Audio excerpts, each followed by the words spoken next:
Hello guys, welcome back to our Angamaly vlog. അപ്പോൾ നമ്മുടെ മാമി ഇതേ ഇവിടെ കുരു അരിഞ്ഞുകൊണ്ടിരിക്കുക കേട്ടോ. കുരുവിന്റെ കൂടെ ചക്കക്കുരു എന്നങ്ങനെ ചക്കക്കുരു ആദ്യമൊക്കെ ഞാൻ പറയുമ്പോ ചിക്കൻ കുരു എന്ന് പറയും.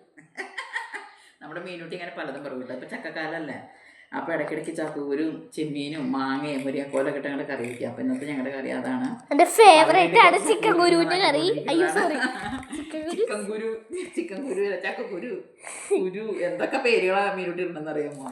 നല്ല ടേസ്റ്റ് അല്ലേ നമുക്ക്. ചക്കക്കുരു ചെമ്മീനും മാങ്ങയും മുരിങ്ങക്കോലൊക്കെ ഇട്ട് വെച്ചിട്ടുണ്ടെങ്കിൽ നല്ലതല്ലേ.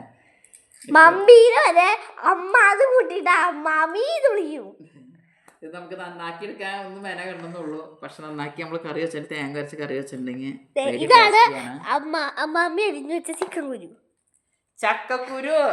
സൂര്യ പോയി വീണ്ടും വീണ്ടും പറഞ്ഞത് ഓർത്ത് വയ്ക്കും. അപ്പൊ നമുക്ക് ലഞ്ചിന് ഒരു ഒഴിച്ചുകറി ആയിട്ട് ഉണ്ടാക്കാൻ പോകുന്നതാണ്. ചക്കക്കുരു അങ്ങനെയൊക്കെ പറയും. ചാരുകറീനെ ഒഴിച്ചുകറി എന്നും പറയും ചില സ്ഥലങ്ങളൊക്കെ. നിങ്ങൾ ഏത് ജില്ലയിലാ താമസിക്കണേ? ചക്കക്കുരു കറി നല്ല ഈ ഒരു കാലം കഴിഞ്ഞാൽ പിന്നെ നമുക്ക് ഇതിങ്ങനെ എല്ലായിടത്തുനിന്നും കിട്ടില്ല. ചക്കക്കുരു ചക്ക ഉള്ളിടത്തുനിന്നൊക്കെ കിട്ടുള്ളൂ.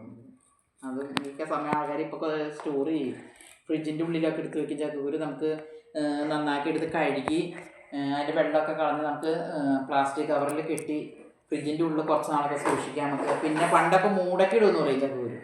അത് വെച്ചിട്ട് നമ്മൾ ചക്കക്കുരു ഇതേപോലെ കഴുകി വെയിലത്ത് വെച്ച് ഒന്ന് വാടി കഴിയുമ്പോൾ നമുക്ക് മണ്ണ് ഒരുപാട് വാട്ടരുത്, മെല്ലെ വെള്ളമൊന്നും പോകും. മണ്ണ് നമ്മൾ നല്ല മണ്ണ് വെയിലത്തിട്ട് ഉണക്കി എടുത്തിട്ട് നമ്മൾ ഒരു പണ്ടൊക്കെ ഈ ചാണകം മെഴുകിയ ആകൊക്കെ ഉണ്ടല്ലോ, അതിൻ്റെ ഒരു സൈഡിൽ നമ്മൾ കുറച്ച് മണ്ണിടും, ഒരു മൂലക്ക് കുറച്ച് മണ്ണിടും, മേലെ കുറച്ച് ചക്കക്കുരു ഇടും, പിന്നെ വീണ്ടും കുറച്ച് മണ്ണിടും, വീണ്ടും ചക്കക്കുരു ഇടും. അങ്ങനെ ഒരു കുമ്പാരം പോലെ ഈ കുറ്റി ഇരിക്കണുണ്ട്. അതേപോലെ നമ്മൾ ചക്കക്കുരു മൂടക്കി ഇട്ട് വെക്കുകയെന്ന് പറയാനാ.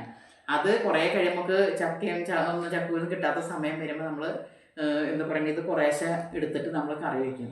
ഒരു കുഴപ്പമില്ലാണ്ട് നല്ല ഫ്രഷായിട്ടിരിക്കും. നമുക്ക് ആ ചക്കക്കുരു കറി വെക്കാനും നല്ലതാണ്, നമുക്ക് സ്റ്റോർ ചെയ്യാൻ അങ്ങനെ ഒരു ഐഡിയ ഒക്കെ ഉണ്ട്. പണ്ട് എൻ്റെ അച്ഛൻ്റെ അമ്മ അങ്ങനെയൊക്കെ ചെയ്ത് ഞാൻ കണ്ടിട്ടുണ്ട്. ഈ ബ്രേസ്ലെറ്റ് എല്ലാവർക്കും ഇഷ്ടമായോ? നല്ല ഭംഗിയുണ്ടല്ലേ? ഇഷ്ടമായി കമൻറ്റ് ചെയ്യണേ. നിങ്ങൾ ഏത് ജില്ലയിലാണെന്ന് കൂടി കമൻറ്റ് ചെയ്യണേ. അപ്പോൾ നമുക്ക് അടുത്തൊരു വീഡിയോ ആയിട്ട് അടുത്ത ദിവസം എല്ലാവരും ട്രൈ ചെയ്ത് നോക്കണം. നല്ലതാണ്, ഒരുപാട് കാലം നമുക്ക് നിൽക്കും, നല്ല ഫ്രഷ് ആയിട്ട് നമുക്ക് യൂസ് ചെയ്യാം മണ്ണിട്ട്. എല്ലാവരും ലൈക്ക് ചെയ്യുക, ഷെയർ ചെയ്യുക, സബ്സ്ക്രൈബ് ചെയ്യുക. ബൈ.